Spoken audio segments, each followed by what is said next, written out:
Hello मेरे प्यारे बच्चों, एक बार फिर से पूनम मैम आप सभी का स्वागत करती है एम के जैन क्लासेस के प्लेटफॉर्म पे, जहां पे आप लोगों को मिलेगी बहुत बढ़िया अच्छी एजुकेशन। तो जुड़े रहिए इस चैनल के साथ और मेरे साथ आज स्टार्ट कीजिए किंगडम फंजाई। क्या पढ़ेंगे आज हम? Will start with a new kingdom, that is kingdom fungi. मजा आ रहा है कि बोर हो गए हो बच्चों किंगडम्स पढ़ पढ़ के? भाई मुझे पता है फर्स्ट टाइम में तो सबको बोरियत, ये क्या पढ़ लिया, क्या सोच के बायोलॉजी हमने ले ली है ना। नहीं बेटा, ये पर ये बहुत स्कोरिंग है, सब चीजें बहुत जरूरी है। मैं ऑलरेडी बता चुकी हूँ कि बायोलॉजी का बेसिस है, ये तो पढ़ना पड़ेगा। तो let start with this new kingdom, क्योंकि monera we have already completed, protista हम लोगों ने कर लिया है, तो अब हम बात करेंगे फंजाई की। कैसा है? एनसीईआरटी लिखती है भाई, it is a very unique kingdom. बहुत ही यूनिक किंगडम है। क्यों यूनिक किंगडम है? इसके यूनिक कैरेक्टर सभी आपको देखने को मिलेंगे। वैसे सारे के सारे मेंबर्स कैसे होते हैं यहाँ पे? कैसे हैं? मल्टी सेल्यूलर और कैसे हैं? यूकैरियोटिक हैं। अभी पीछे जो हमने किंगडम किया था दैट वाज प्रोटिस्टा, उसमें कौन थे? यूकैरियोट थे। बट सभी के सभी कैसे थे? यूनिसेलुलर। यहाँ पे कैसे हैं? Multi cellular. लेकिन यहाँ पे भी एक एक्सेप्शन है। कौन सी एक्सेप्शन है? एक यूनिसेलुलर फंगस है हमारे पास, दैट इज ईस्ट सैक्रोमाइसिस। तो ईस्ट क्या है? It is unicellular. तो विटेकर जी के अकॉर्डिंग इसको कहाँ पढ़ना चाहिए था? इन दी प्रोटिस्टा। लेकिन क्योंकि इसके सारे फंगस वाले कैरेक्टरिस्टिक हैं, ये फंजाई है, तो हम इसको खींच के पढ़ने के लिए कहाँ ले आए? फंगस के अंदर। ठीक है, ये हो गया एक्सेप्शन। अब बताइए, ये है मल्टी सेलुलर यूकैरियोट, क्या ये अपना खाना खुद बना सकते हैं? कभी नहीं बना सकते। कैसे होते हैं? Achlorophyllous. कैसे हैं? Achlorophyllous means pigments absent. Pigments absent. अब भैया जब पिगमेंट्स ही प्रेजेंट नहीं है तो खाना कैसे बनाएंगे? नहीं बना सकते। तो जिसमें हम खाना नहीं बना सकते उस मोड ऑफ न्यूट्रिशन को हम क्या बोलते हैं? That mode of nutrition is known as heterotrophic nutrition. और बच्चों मैं बार बार आपको क्लियर करती हूं, इट इज नॉट हेटेरोट्रोपिक। पिक नहीं है, फिक। जब न्यूट्रिशन की बात आती है तो पीएच, और अगर एच को हम ओमिट करते हैं, यहां से भगा देते हैं, तब वो बात हो जाती है किसकी? मूवमेंट की, किसी चीज की तरफ। अगर कोई चीज मतलब लाइट की तरफ, केमिकल्स की तरफ, तो कीमोट्रॉपिक या फोटोट्रॉपिक, जियोट्रॉपिक। तो tropism is related to somewhat with the movements. तो अब हिट्रोट्रॉफिक न्यूट्रिशन है। अब हिट्रोट्रॉफिक में तो मैम बहुत सारे टाइप का न्यूट्रिशन होता है, यहाँ कौन कौन सा है? मोस्टली फंजाई के बारे में हमें पता है। मोस्टली जो फंजाई होती हैं कैसी होती हैं? सैप्रोबिक, या जिनको हम बोलते हैं सैप्रोट्रोफिक लिख लो, फिटिक लिख लो, one and the same thing. तो मोस्टली फंजाई जो होती हैं these are saprotrophic. Few are parasitic also, few parasitic. उसके अलावा भाई ये सिम्बायोटिक भी होती हैं। फंजाई सिम्बायोटिक भी होती हैं। सिम्बायोटिक का मतलब क्या है? मैंने ऑलरेडी बता दिया है, प्लस प्लस रिलेशनशिप होगा कि दो स्पीसीज आपस में इकट्ठा रहेंगी। किसके लिए? फायदे के लिए। मुझे भी फायदा होगा, तुझे भी फायदा होगा, तो हम दोनों इकट्ठा रहना शुरू कर देते हैं कि तू ये काम कर सकती है, मैं ये काम कर सकता हूं, तो अकेले अकेले हमारा जीवन यापन नहीं हो रहा। Like couple in the family है ना, मदर फादर, हस्बैंड वाइफ आप कह सकते हो। एक कमा के लाएगा भैया, एक उससे कमाए हुए से राशन खरीदेगी, बनाएगी, उसे खिलाएगी, फिर भेजेगी, है ना, वॉट एवर, है ना। बड़ा सिली सा एग्जाम्पल है। तो सिम्बायोसिस में बेसिकली क्या होता है? सिम्बायोसिस के हम दो एग्जाम्पल्स पढ़ेंगे यहाँ पे। One is lichens and another one is mycorrhiza. Mycorrhiza. Lichens क्या होते हैं? Do you have any idea? Yes, previous classes में था। तो लाइकेंस क्या होता है? It is the symbiotic association between, किसके किसके बीच में होती है symbiotic association? Algae and fungi. Algae और फंजाई। और क्या क्या फायदा रहता होगा दोनों से एक दूसरे का, सोच सकते हो क्या फायदा होता होगा? एल्गी को रहने के लिए जगह मिल जाती है फंगस के हाइफा के अंदर। अभी फंगस का स्ट्रक्चर पढ़ाऊंगी ना, थैलोइड बॉडी है, हेयर लाइक स्ट्रक्चर की फिलामेंट्स की बनी हुई है, तो उन फिलामेंट्स के बीच में एल्गी फंस जाती है, तो एल्गी को घर मिल गया। और फंगस क्या करती है? फंगस उसके लिए क्या करेगी? न्यूट्रिशन। उल्टा बोल दिया मैंने। तो यहाँ पे दोनों का क्या है? फूड का और शेल्टर का रिलेशनशिप है। एल्गी क्या है? फोटो ऑटोट्रॉपिक है, तो वो अपना खाना खुद बना सकती है। That was wrong statement. चलिए, माइकोराइजा क्या है? What is mycorrhiza? माइकोराइजा क्या है? It is the symbiotic association between fungus and roots of higher plants. Roots of higher plants. तो यहाँ पे क्या होगा? ये क्या एसोसिएशन है फंजाई का और रूट्स ऑफ हायर प्लांट्स का? फंजाई को ये रहने के लिए जगह दे रहे हैं। किस लिए दे रहे हैं? कि भैया हमारे लिए मिनरल्स की एब्जॉर्प्शन करके, क्योंकि इनका सेप्रोबिक मोड ऑफ न्यूट्रिशन है। बाकी सब हम देख लेंगे। यहाँ पे भी एल्गी के लिए क्या कर रहा था? तुम्हारे लिए न्यूट्रिशन को एब्जॉर्ब करके मैं ले आऊंगा, मुझे बना बनाया खाना आप दे देना, है ना? तो इस तरह से क्या है, दोनों के बीच में क्या रहता है? Symbiotic association. तो ये किसका एग्जाम्पल हो गया? सिम्बायोसिस का। इसके अलावा हमारी एनसीईआरटी एक चीज और लिखती है कि फंजाई जो है इनमें आपको क्या देखने को मिलेगी? Vast diversity in their habitat and metabolism. Diversity in, sorry not in, मैंने क्या बोल दिया? क्या बोला मैंने?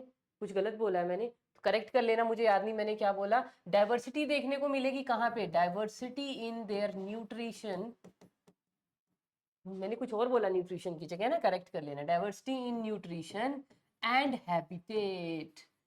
तो न्यूट्रिशनल और हैबिटेट डाइवर्सिटी बहुत देखने को मिलती है। फंजाई को हम ऑलमोस्ट यू कैन से कि फंजाई, देखो न्यूट्रिशनल डाइवर्सिटी तो मैंने बता दी, ये सैप्रोबिक भी हो सकते हैं, ये पैरासिटिक भी हो सकते हैं, ये सिम्बायोटिक भी हो सकते हैं। अब हैबिटेट डाइवर्सिटी कैसे? भैया फंगस हर जगह मिल सकती है, हर जगह हर जगह हर जगह। इसलिए फंगस के लिए हम क्या लिखते हैं? फंगस क्या है? It is cosmopolitan. और इसी के लिए एक और वर्ड क्या यूज किया जाता है? यूबिक्यूटस। फाउंड एवरीवेयर, ऑलमोस्ट, है ना? फाउंड ऑलमोस्ट एवरीवेयर, हर जगह ऑलमोस्ट हमें मिल सकती है। वैसे कैसी, क्या ऑप्टिमम कंडीशंस हैं जिनमें फंजाई यूजुअली ग्रो करती है? पता है ना क्या होती हैं? Warm and moist conditions with acidic pH is favorable for fungus growth, है ना? ये तो कुछ चीजें हमें पता ही होती है, ठीक है, पर फिर भी बताना हमारा फर्ज है तो हम बताएंगे।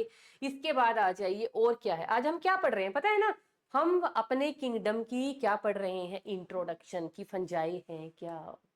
और फंजाई की अगर मैं बात करूं बॉडी की, तो इनकी बॉडी कैसी है? Body is thalloid. जो भी थैलोइड बॉडी होगी, थैलोइड का मीनिंग समझते हो? थैलोइड का मीनिंग होता है बेटा, not differentiated into true roots, true stem और true leaves. Root stem leaf कभी देखे फंगस में उगते हुए? कभी भी नहीं प्रेजेंट होते, इसलिए इनकी बॉडी क्या होती है? थैलोइड। और ये जो थैलोइड बॉडी होती है ना बेटा, ये हमेशा कैसी होती है? इसको हम बोलते हैं गैमीटोफिटिक। कैसी होगी? गैमीटोफिटिक। क्या ये गैमीट प्रोड्यूस करेगी? अभी मत लिखो इस पॉइंट को, जब मैं अभी इनका थोड़ा सा लाइफ साइकिल बताऊंगी ना तब बताएंगे, अभी आप कंफ्यूज हो जाओगे क्योंकि आपको गैमीटोफाइट स्पोरोफाइट तो अभी कुछ भी नहीं पता। अभी मत लिखो, सिर्फ इतना लिख लो, इसकी प्लोइडी पता होनी चाहिए। कैसी होती है फंगस की body? It is a haploid. कैसी बॉडी है? It is haploid body. बस इसकी प्लोइडी एन होती है। जैसे हम लोग क्या है, हम हो गए, जितने भी एंजियोस्पर्मिक प्लांट्स हमारे आसपास हो गए, हम सभी क्या है जो हाईली इवोल्व है, वी ऑल आर डिप्लॉयड। लेकिन फंगस कैसी होती है? It is haploid. अब ये जो थैलोइड बॉडी है किस चीज की बनी हुई है? Thalloid body is made up of, thalloid body is made up of thread like structures. किस चीज की बनी हुई है? थ्रेड लाइक स्ट्रक्चर की, जिनको हम क्या बोलते हैं? These are known as hyphae. और ये जो हाइफी है ना, they make a network together. क्या बनाएंगे? The network. ये थ्रेड लाइक स्ट्रक्चर जो है ना, थ्रेड लाइक स्ट्रक्चर की बनी हुई है, ऐसे ऐसे फिलामेंट, तो ये आपस में ऐसे ऐसे ऐसे ऐसे पूरा इन्होंने क्या बना दिया? नेटवर्क। हाइफी क्या बना देंगे? नेटवर्क। और इस नेटवर्क को हम क्या बोलते हैं? This network of hyphae is known as mycelium. तो माइसीलियम को कैसे डिफाइन करेंगे? It is the network of hyphae. ठीक है, अभी हाइफी पे दोबारा चलेंगे, उससे पहले हम क्या लिख लेते हैं? जो फंगस की एक और स्पेशलिटी, क्या फंगस के पास क्या सेल वॉल होती है? यस होती है, सेल वॉल प्रेजेंट। किस चीज की बनी होती है? It is made up of chitin. और काइटिन क्या है? काइटिन क्या है? इट इज अ होमोपॉलीमर, या मोनोमर नहीं लिखेंगे, इट इज होमोपॉलीमर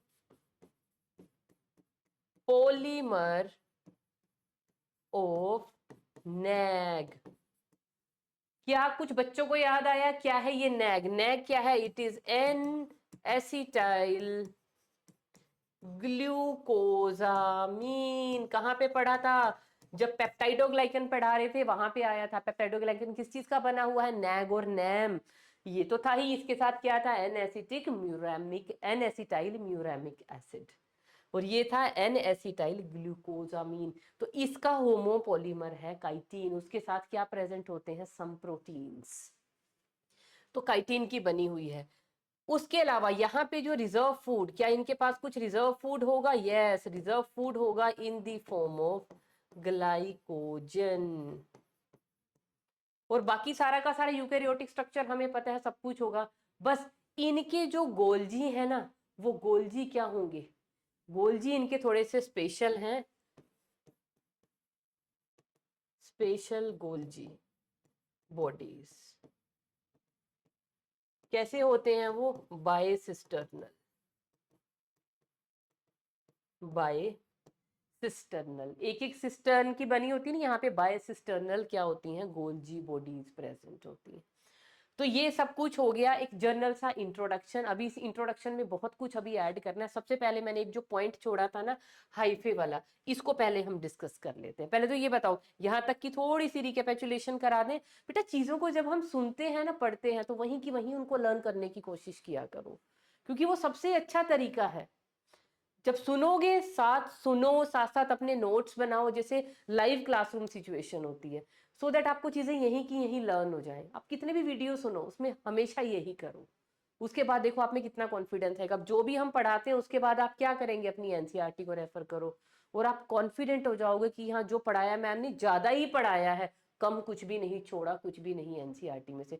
तो एनसीईआरटी को समझने के लिए भी पहले आपको कुछ आना जरूरी है। डायरेक्टली उसकी लैंग्वेज नहीं समझ आती, डायरेक्टली एनसीईआरटी समझ ही नहीं आती, तभी हम इस तरह से लिखवाते हैं या इस तरह से नोट्स बनाते हैं कि फटाफट फटाफट से आपको जो है रिकैप करने में भी इसको बहुत इजी हो, और फटाफट से चीजें आप मगअप कर लो, क्योंकि चीजों को चेन की तरह जोड़ते हुए हम इसीलिए पढ़ाते हैं। तो कुछ भी नहीं किया। किंगडम फंजाई में अभी तक क्या किया है, इसको यूनिक किंगडम बोलते हैं। किस वजह से? क्योंकि इसमें बहुत सारी न्यूट्रिशनल और हैबिटेट डाइवर्सिटी देखने को मिलती है। मल्टी सेलुलर यूकैरियोट्स है एक्सेप्ट वन। एक क्लोरोफिलस है, सबको पता है एक क्लोरोफिलस है तो हेट्रोट्रॉफिक होंगे मोस्टली। सबसे फेवरेट मोड ऑफ न्यूट्रिशन है सेप्रोट्रॉफिक। उसके अलावा ये पैरासिटिक भी हो सकते हैं, सिम्बायोटिक भी हो सकते हैं। कोस्मोपोलाइटन है, हर जगह फंगस लग सकती है ना।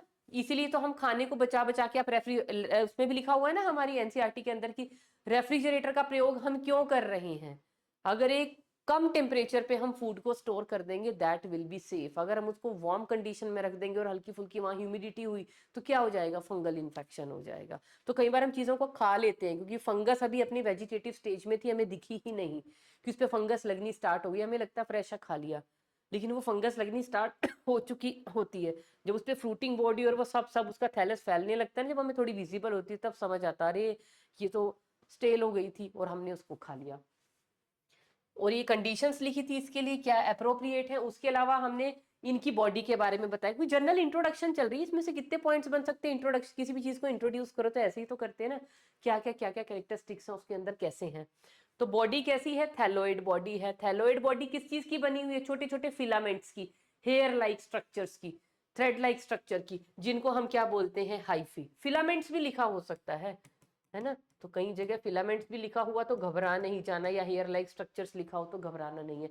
और इनके इंटरवोवन मास को हम क्या बोलते हैं, माइसीलियम। सेल वॉल प्रेजेंट है which is made up of chitin. Chitin क्या होता है, मैंने वो भी लिख दिया है। रिजर्व फूड ग्लाइकोजन है, लाइक एनिमल्स, है ना। एनिमल जैसा फीचर हो गया भाई, एनिमल्स के अंदर भी ग्लाइकोजन की फॉर्म में फूड स्टोर होता है, और प्लांट्स में in the form of starch, we all know. Special Golgi body है, बायसिस्टर्नल है। अब दोबारा हम किस पे आ जाते हैं, अब हम आ जाते हैं किस पे, बात करेंगे हम हाइफी की। भाई ये थोड़े से इंपॉर्टेंट स्ट्रक्चर हैं तो इनको थोड़ा सा एम्फेसिस के साथ पढ़ना पड़ेगा। हाइफी तो मैंने क्या समझा दिए, फिलामेंट्स ऑफ फंजाई,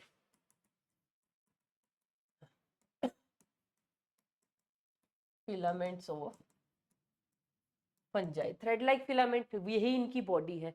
तो ये जो हाइफे है ना बेटा, ये दो तरीके के हो सकते हैं। These hyphae may be of two types. क्या, या तो ये होंगे एसेप्टेट, या ये हाइफी होंगे सेप्टेट। ठीक है, सेप्टेट हाइफा, एसेप्टेट हाइफा क्या होगा, देखो ये है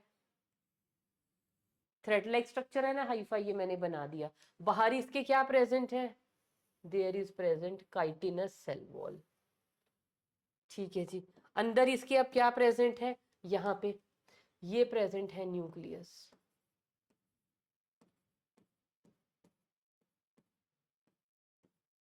और बीच में क्या प्रेजेंट है, साइटोप्लाज्म। तो ये हाइफा कैसा है, कैसा दिख रहा है आपको, एक लंबा पाइप दिख रहा है, उस पाइप के अंदर बहुत सारे न्यूक्लियाई और बहुत सारा साइटोप्लाज्म है। क्या कहीं पे भी ऐसा दिख रहा है कि इसमें कोई सेल दिख रहा है, या किसी तरह की कोई कंपार्टमेंटलाइजेशन दिख रही है, no compartmentalization present, no compartmentalization present. Compartmentalization का मतलब समझ लो, किसी भी तरह के कंपार्टमेंट्स नहीं बने हुए हैं, है ना। तो आप कह सकते हो किसी भी तरह की सेल्स में बाउंड्री प्रेजेंट नहीं है, और न्यूक्लियस आर मैनी,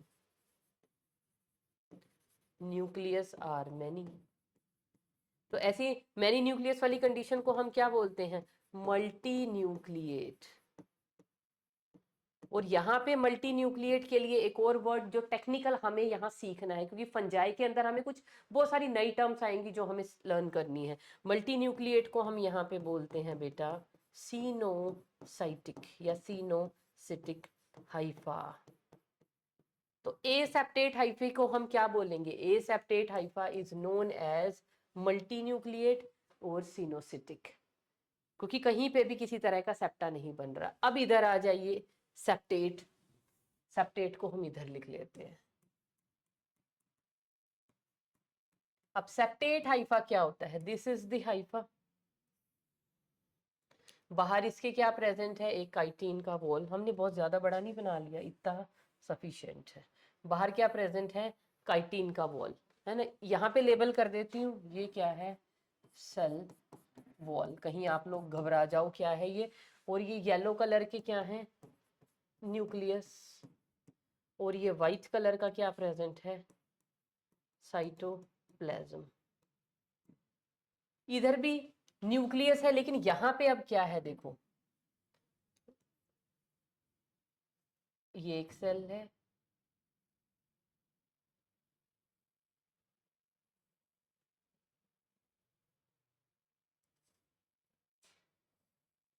इस हाइफा में देखिए आप क्या देखने को मिल रहा है हमें, यहाँ पे हमें कुछ ब्रिजेस या कुछ बाउंड्रीज देखने को मिल रही हैं, और इनके अंदर प्रेजेंट है एक एक न्यूक्लियस।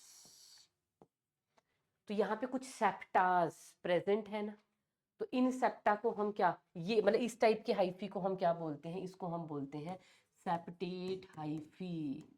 क्यों, क्योंकि ये व्हाइट कलर के क्या हैं, दीज आर सेप्टा। सेप्टा का मतलब पता चल गया, तो कंपार्टमेंटलाइजेशन हो रही है ना, this is one compartment, this is another, this is another, this is another, this is another, मतलब कि these are behaving like individual cells. और उसके बीच में क्या प्रेजेंट है, एक एक न्यूक्लियाई प्रेजेंट है। तो इसको हम क्या बोलेंगे, सेप्टेट हाइफी, और ये क्या है, सेप्टा। और कैसे हैं ये, यूनी न्यूक्लिएट, यूनी न्यूक्लिएट, या इनको हम क्या बोलते हैं, मोनो कैरियोटिक हाइफे। क्या बोलेंगे इनको, इनको एक तो सेप्टेट हाइफे बोल सकते हो, एक नाम, दूसरा नाम क्या है, मोनोकैरियोटिक हाइफे बोल सकते हो, तीसरा इनको आप क्या बोल सकते हो, वेजिटेटिव हाइफे, और इनको आप क्या बोल सकते हो, प्राइमरी हाइफे, प्राइमरी हाइफे। इतने सारे नाम हैं इस सेप्टेट हाइफा के। क्योंकि क्यों है इतने सारे नेम, चलो अभी बता देते हैं। देखो बेटा, ये वाला जो हाइफा है, अभी तो मैंने क्या बताया है, सिर्फ सेप्टेट हाइफा बताया है आपको। सेप्टेट हाइफा में सिर्फ मैंने क्या कंडीशन बताई है, यूनी न्यूक्लिएट। अगर यही कंडीशन क्या हो जाए, यहाँ पे तो क्या प्रेजेंट है, एक nucleus, if two nuclei are present per compartment,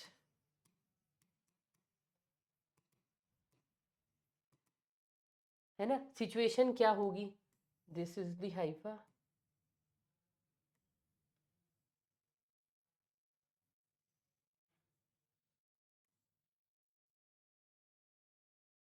this is the hypha, और बाहर हमने बना ली क्या, काइटिन की सेल वॉल। और अब मैं क्या बोल रही हूँ कि इसके पास क्या है, एक की बजाय हर एक कंपार्टमेंट के अंदर there are present two nuclei. तो इसको मैं क्या बोलूंगी, ये तो क्या था, मोनोकैरियोटिक हाइफा। अब वो हाइफा जिसके अंदर पर कंपार्टमेंट टू न्यूक्लियाई प्रेजेंट है, उसको हम क्या बोलते हैं, इनको हम बोलते हैं डाई कैरियोटिक हाइफी। क्या बोलेंगे बेटा इनको, या एक है तो सिर्फ हाइफा लिख दीजिए, दो हैं तो प्लूरल के लिए हम हाइफी यूज करते हैं, सिंगुलर इज हाइफा। तो ये कौन सा हाइफा है, इट इज डाइकैरियोटिक। तो एक तो है मोनोकैरियोटिक, एक है डाइकैरियोटिक। ये हाइफा में जो दो न्यूक्लियाई है, मैंने दो कलर से पता है क्यों दिखाए हैं, क्योंकि दोनों के दोनों न्यूक्लियाई जो है जेनेटिकली डिसिमिलर है। तो both nuclei are genetically dissimilar, और ये अभी फ्यूज नहीं हुए हैं। तो दो न्यूक्लियस अगर प्रेजेंट हो हाइफा के बीच में, और वो भी आपस में भी फ्यूज नहीं हुए हैं, तो इसको हम क्या बोलते हैं, इस कंडीशन को हम बोलते हैं डाइकैरियोन। डाइकैरियोन समझ गए, N+N कंडीशन को बोलेंगे, N+N की वो फ्यूज नहीं हुए, 2N नहीं है, N+N। अब जेनेटिकली डिसिमिलर का मतलब समझते हो, एक हाइफा एक स्ट्रेन का है, से प्लस स्ट्रेन का, एक हाइफा नेगेटिव स्ट्रेन का ले लिया, से माइनस का, जो वो दो हाइफे आपस में आके ज्वाइन होंगे, है ना। जैसे ये हाइफा आ रहा है, एक ये हाइफा आ रहा है, इसके पास न्यूक्लियाई कैसे होंगे, ये वाले, इसके पास न्यूक्लियाई कैसे होंगे, ये वाले, और फिर ये दोनों आपस में आके जब ज्वाइन हो गए तो यहाँ पे न्यूक्लियाई कैसे होंगे, अरे यहाँ पे न्यूक्लियाई कैसे होंगे, एक वाइट एक येलो, एक वाइट एक येलो, एक वाइट एक येलो ना, ये मैंने दिखा दिए सेप्टा। चलो ये तो गलती हो गया, चलो तो ये वाला जो ये क्या था, एक प्राइमरी माइसीलियम, ये क्या था, एक प्राइमरी मतलब प्राइमरी हाइफा या प्राइमरी माइसीलियम। दो प्राइमरी माइसीलियम जुड़ के जब ये डाइकैरियोटिक स्टेज बनाते हैं ना, तो इसको हम क्या बोलते हैं, this is known as secondary mycelium या सेकेंडरी हाइफा। क्या लिखेंगे हम इसको, सेकेंडरी माइसीलियम। तो ये डाइकैरियोटिक हाइफा को हम और क्या बोलते हैं, इसको हम क्या बोलते हैं, या डाइकैरियोटिक माइसीलियम बोल लो तब भी one and the same thing है। अरे मैंने नंबर 3 क्यों लिखा है, इट इज ऑल्सो, जैसे इसके थे ना ये नेम्स, और ऐसे ही डाइकैरियोटिक को हम क्या बोलते हैं, इट इज नोन एज क्या, सेक्सुअल हाइफी या सेक्सुअल माइसीलियम।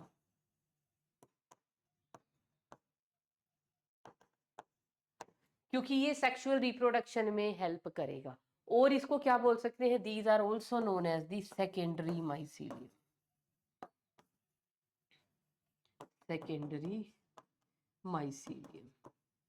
तो दो स्ट्रेन के, ये सपोज प्लस स्ट्रेन का था, ये माइनस स्ट्रेन का, अलग अलग फंगस के प्लस और माइनस स्ट्रेन के हाइफे आके जब आपस में ज्वाइन हो जाते हैं, तो ये जब अकेला था एक एक न्यूक्लियस वाला ये प्राइमरी था, ये अकेले वाला ये प्राइमरी था, जब ये दोनों आपस में आके ज्वाइन हो गए तो ये क्या बन गया, सेकेंडरी माइसीलियम। कब होगा, ओनली ड्यूरिंग सेक्सुअल रिप्रोडक्शन। इसीलिए इस माइसीलियम को मैं क्या बोलूंगी, इट इज सेकेंडरी। कैसे पता चलेगा, उसके अंदर डाइकैरियोन प्रेजेंट होगा। डाइकैरियोन का मतलब क्या होता है, 2 न्यूक्लियाई प्रेजेंट होंगे, बट दोनों के दोनों जेनेटिकली डिसिमिलर होंगे। जेनेटिकली डिसिमिलर कैसे हैं, ये अलग स्ट्रेन है, ये अलग स्ट्रेन है। समझ आ गया। तो ये हो गया हाइफी के बारे में। अब यहाँ पे एक और चीज बतानी है, वैसे कोर्स में तो नहीं है पर अभी मेरे दिल में आ रही है तो मैं बता देती हूँ, दैट इज अबाउट सेप्टा। क्या, septa, type of septa. Septa किस तरह का प्रेजेंट है, देखो हमने अभी सेल बनाई ना, सॉरी एक हाइफा बनाया, तो एक सेप्टा तो बनाया मैंने ऐसे ना, एक सेप्टा तो हमने ये बनाया, बाहर क्या बनाई है, इसके काइटिन की बॉल, और ये पड़ा हुआ है इसके अंदर न्यूक्लियाई। ये वाला तो होता है बेटा हमारे पास सिंपल सेप्टा। और सेप्टा को कभी भी कंप्लीट बंद नहीं करना है, छोटा सा पोर इसमें हमेशा होता है फॉर दी क्वांटिन्यूटी ऑफ, मतलब एक्सचेंज ऑफ मटेरियल, सब इसमें कॉन्टिन्यूस रहता है, सिर्फ इसमें से क्या नहीं जा सकता, न्यूक्लियस इधर से इधर नहीं जाता। दूसरा है हमारे पास सेप्टा, ये देखो ऐसा, ऐसे है, ऐसे आया सेप्टा, ऐसे यहाँ पे मोटा हो गया, चलो यहाँ से सेप्टा निकला, ऐसे मोटा हुआ, या इतना मोटा बनाने की बजाय आप इसको ऐसे भी बना सकते हो, ऐसे बनाओ और ऐसे आया, और ये डिस्क शेप हो गया, मोटा हो गया, ऐसे आया,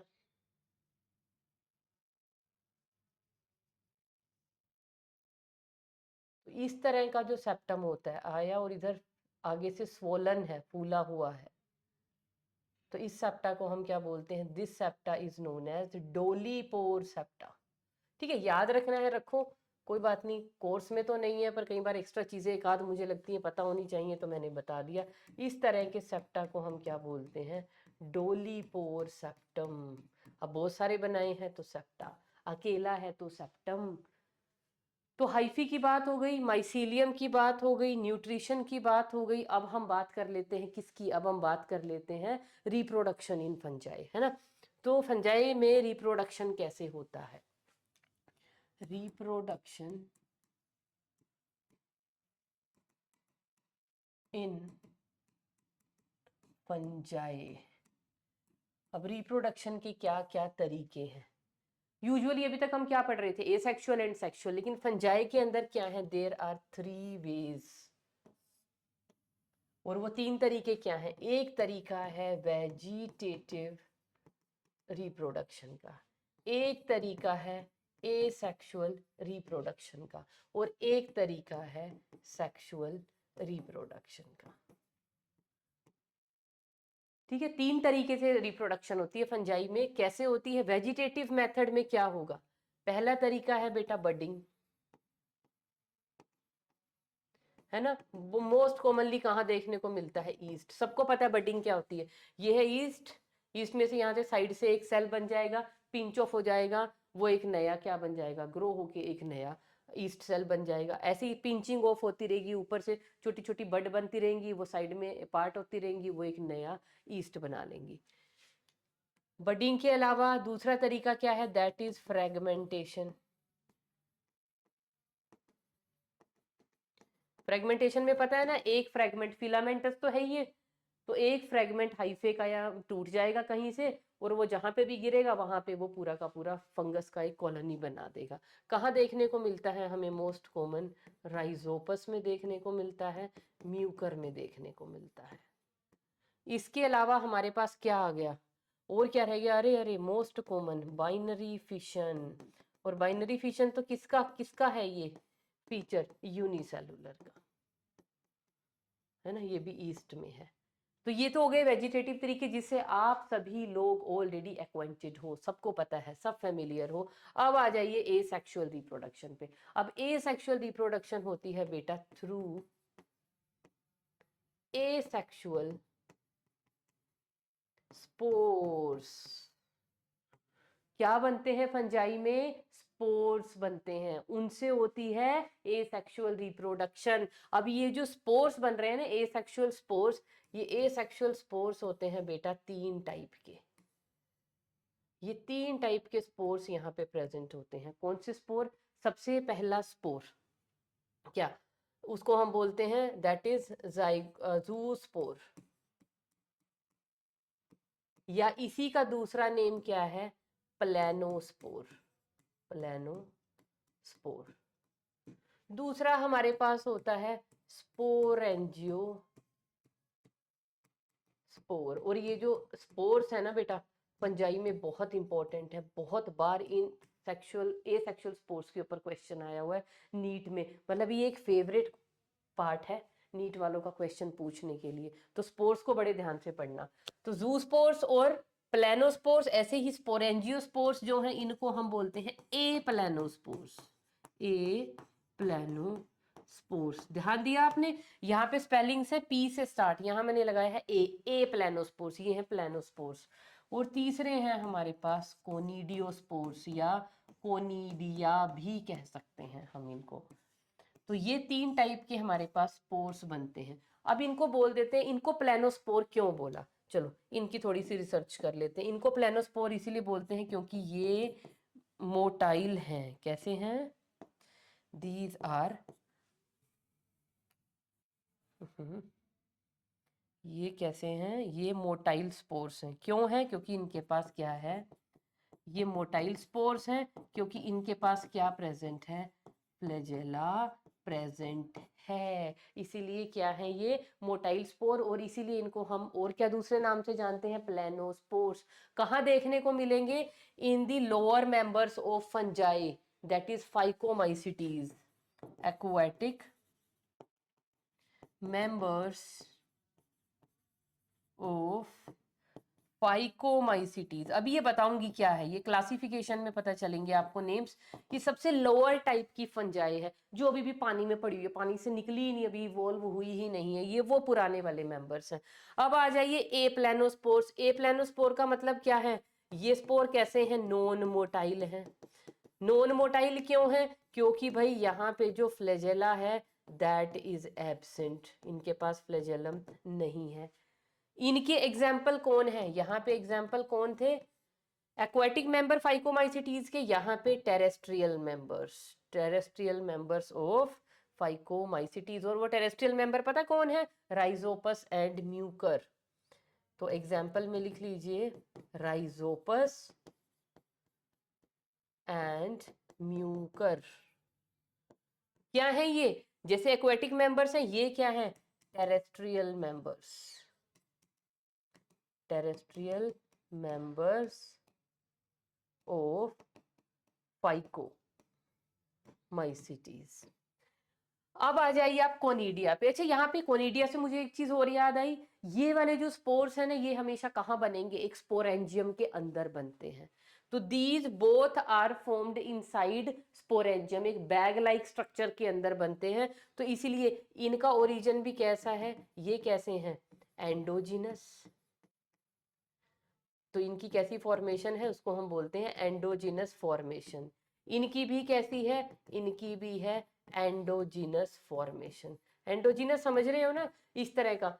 माना ये बहुत सारे हाइफी हैं, हाइफी हैं, हाइफी हैं, इनमें से एक ऐसे स्पोरेंजियोफोर बनेगा, उस पे एक स्पोरेंजियम लगेगा, ये रहा कोल्यूमेला। स्पोरेंजियम के अंदर क्या प्रेजेंट होते हैं, यहाँ पे बहुत सारे स्पोर।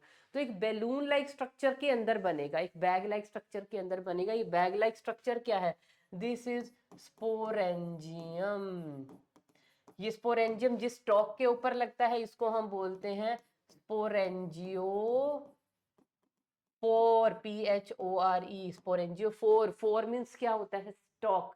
किसका, स्पोरेंजियो का, मतलब स्पोरेंजियम का। और उसके अंदर क्या प्रेजेंट है, देयर आर प्रेजेंट स्पोर्स। तो क्योंकि ये अंदर बनते हैं तो इनका ओरिजिन कैसा है, एंडोजीनस है। और ये जो कोनिडिया है ये बाहर बनते हैं, इसलिए इनका फॉर्मेशन कैसा है, एक्सोजीनस फॉर्मेशन है ना। एक्सोजीनस फॉर्मेशन कैसे है, देखो कहाँ जाए, अगले पेज पे चले, चल सकते हैं ना, चलना पड़ेगा अभी, या यहीं पे कर दें। भाई काम करते हैं, इस सारे को यहीं पे निपटा देते हैं। तो जो कोनिडिया है वो हमारे पास कैसे बनेंगे, देखो ये सपोज मेरे पास एक हाइफा है,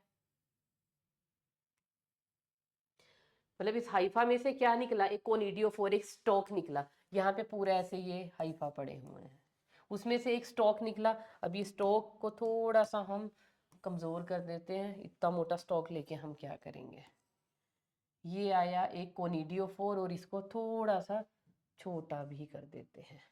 ये आया कोनिडियोफोर, कोनिडियोफोर में से फिर क्या निकली, ब्रांच निकली। इस ब्रांच में से क्या निकली, फर्दर ब्रांच निकली।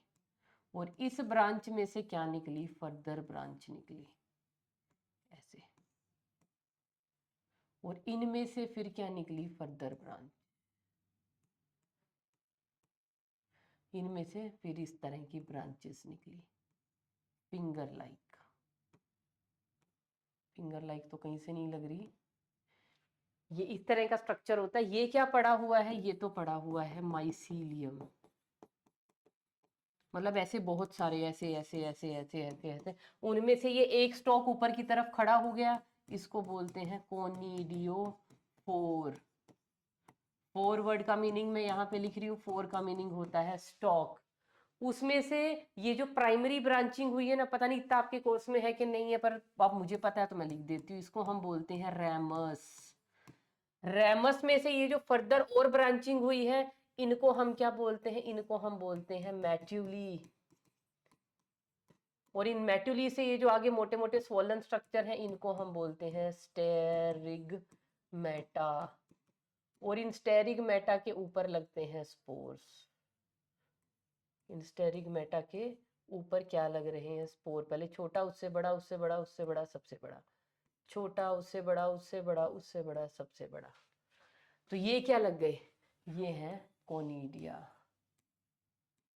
दीज आर कोनिडिया, या कोनिडियोस्पोर्स भी इन्हीं को बोलते हैं, तो घबराना नहीं है।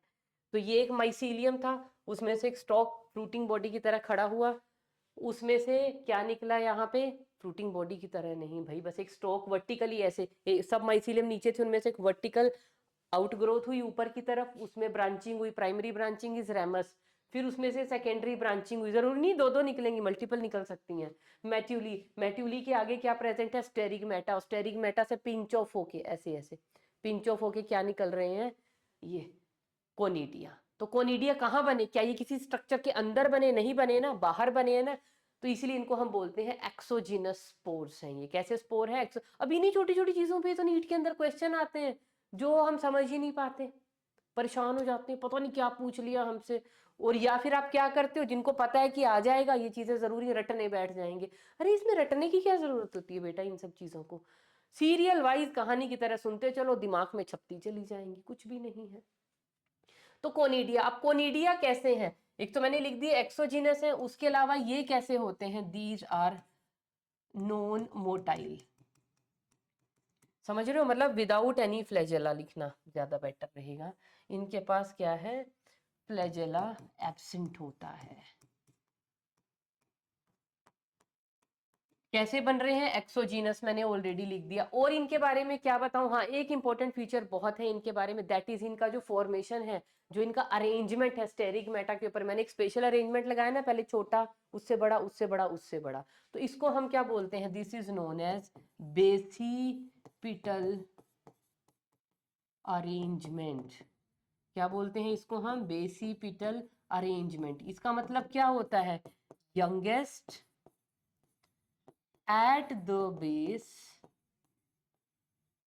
and oldest at the tip। जो सबसे नया बनेगा, जो भी सबसे छोटा है वो सबसे पहले, उससे बड़े वाला उससे ऊपर, उससे पुराना, और उससे बड़े वाला उससे ऊपर, उससे ऊपर। तो जो बड़े बड़े बड़े ऊपर जा रहे हैं, जो सबसे ऊपर है वो सबसे पुराना और सबसे बड़ा है, उससे नीचे उससे नए वाला उससे छोटा, उससे नया सबसे नया। तो इस अरेंजमेंट को हम क्या बोलते हैं, this is known as basipetal arrangement. कई बार तो 1 मार्क के लिए यही टर्म आ जाती है बोर्ड्स वालों को, डिफाइन बेसिपिटल अरेंजमेंट। तो ये बॉटनी के अंदर या कहीं पे भी आए बायोलॉजी के अंदर, बेसिपिटल का मतलब यही होता है, youngest at the base and oldest at the top या टिप, जो भी आपको लिखना अच्छा लगे। तो ये हो गया reproduction in fungi, vegetative and asexual. अब हमारे पास क्या रहता है, that is sexual mode of reproduction. अब सेक्सुअल मोड ऑफ रिप्रोडक्शन, अब सेक्सुअल मोड ऑफ रिप्रोडक्शन जो है वो कैसे होता है, it occurs in 3 steps. 3 steps में ये कंप्लीट होता है। सबसे पहला स्टेप क्या है, दैट इज प्लाज्मोगेमी। मतलब जो 2 गैमीट्स है ना, साइटोप्लाज्म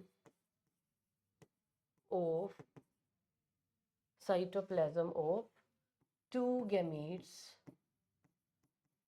फ्यूज टुगेदर। 2 गैमीट्स का यहाँ पे क्या होगा, साइटोप्लाज्म जो है वो फ्यूज होगा इस स्टेप में। दूसरा स्टेप क्या है, दैट इज कैरियोगेमी। कैरियोगेमी क्या होता है, it is the fusion of nuclei. जो 2 गैमीट हैं, पहले उनका साइटोप्लाज्म आपस में फ्यूज हो गया, अब उनके न्यूक्लियस फ्यूज हो रहे हैं। और तीसरा क्या है, दैट इज जाइगोट फॉर्मेशन। अब जब 2 न्यूक्लियाई, 2 गैमीट्स टोटली उनका न्यूक्लियस भी और साइटोप्लाज्म भी फ्यूज हो गया, तो क्या बन गया, जाइगोट। और इस जाइगोट के बाद क्या होती है, मियोसिस। और इस मियोसिस से क्या प्रोड्यूस होते हैं, उनको हम बोलते हैं मियोस्पोर्स। और वो मियोस्पोर्स कैसे होते हैं, हैप्लोइड। क्योंकि ये जाइगोट है डिप्लॉइड, मियोसिस होगी तो वो हैप्लोइड हो जाएंगे। और ये हैप्लोइड स्पोर्स जब जर्मिनेट करेंगे, अपॉन जर्मिनेशन क्या बना देंगे, न्यू माइसीलियम। और मैंने अभी बताया था ना, बॉडी कैसी होती है, हैप्लोइड बॉडी होती है फंगस की। ये लो नया माइसीलियम बन गया, गॉट इट। अब यहाँ पे एक थोड़ा सा झोल है, वो क्या है, इन सम क्लासेस जो इसकी हैं, एक तो हो गई हमारे पास एस्को, है ना, इसको ऊपर नहीं लिखते, इसको यहाँ लिख लेते हैं, in ascomycetes and basidiomycetes. In ascomycetes and basidiomycetes. एक डाइकैरियोटिक फेज प्रेजेंट होता है बिटवीन ए एंड बी। क्या, dikaryotic phase is present in between plasmogamy and karyogamy. मतलब प्लाज्मोगेमी के बाद एकदम कैरियोगेमी नहीं होगी। वो कैसे होगा, ये देखो बेटा, ये एक गैमीट है, ये दूसरा गैमीट है, दोनों के दोनों, सिर्फ समझाने के लिए हाइपोथेटिकल, दोनों के दोनों गैमीट क्या हुए आपस में, जब ये फ्यूज हुए तो इनका पहले क्या हुआ, पहले स्टेप में क्या हुआ, इनका सिर्फ साइटोप्लाज्म फ्यूज हुआ, उस स्टेप को हम क्या बोलते हैं, प्लाज्मोगेमी। साइटोप्लाज्म फ्यूज होने के बाद क्या होता है, इनके न्यूक्लियाई फ्यूज होते हैं जिसको हम बोलते हैं कैरियोगेमी। लेकिन यहाँ पे क्या होता है, ये एक जो डाइकैरियोटिक फेज है ना, वो बीच में आ जाता है। डाइकैरियोटिक फेज का मतलब क्या है, दोनों के साइटोप्लाज्म तो मर्ज हो गए, उसके बाद दो न्यूक्लियाई अभी एकदम प्लाज्मोगेमी के बाद एकदम कैरियोगेमी नहीं होगी, दो न्यूक्लियाई फ्यूज नहीं होंगे, ये इसी स्टेज में बहुत देर के लिए पड़ा रहेगा। इसको हम क्या बोलते हैं, डाइकैरियोटिक फेज। जैसे डाइकैरियोन मैंने पहले समझा दिया था ना, एक nucleus of one origin and one nucleus from another origin, मतलब अनदर ओरिजन, ओरिजन नहीं बोलूंगी, जेनेट अलग जीनोम से, तो अलग अलग दो जीनोम का क्या हो गया, वो जेनेटिकली डिसिमिलर दो न्यूक्लियाई एक ही सेल के अंदर पड़े हुए हैं, तो इसको हम क्या बोलते हैं, डाइकैरियोटिक फेज। और ये किसका फीचर है, एस्कोमाइसिटीज का और बेसिडियो का। फाइको तो बहुत लोअर फंगस है, और अगर मैं बात करूं ड्यूटीरो की, तो in deuteromycetes sexual reproduction is not known. Sexual reproduction is absent in deuteromycetes, ये लिख लेना। और जिसकी वजह से हम इसको क्या बोलते हैं, deuteromycetes is known as fungi imperfecti, fungi imperfecti. तो सेक्सुअल मोड ऑफ रिप्रोडक्शन में 3 स्टेप है, लेकिन ये अलग अलग तरीके से भी होती है, लाइक गैमीटेंजियल कॉप्यूलेशन, और ये वो सब वो अभी हम नेक्स्ट लेक्चर में देखेंगे। सिर्फ इसमें एक चीज और मुझे बतानी रह गई, क्या, देखो ये जो कोनिडिया थे, इनका मैंने एग्जाम्पल नहीं लिखा, तो इनका एग्जाम्पल हम लिख लेते हैं। कोनिडिया कहाँ पे देखने को मिलते हैं, एस्कोमाइसिटीज में एंड ड्यूटीरोमाइसिटीज में, ड्यूटीरोमाइसिटीज में। फाइको में ये आ गए, है ना, ये भी फाइको था, ये भी फाइको था, ये एस्को हो गया deutero. What about basidio, basidio के लिए नोट डाल के लिख लीजिए कि no asexual spores are formed in basidiomycetes.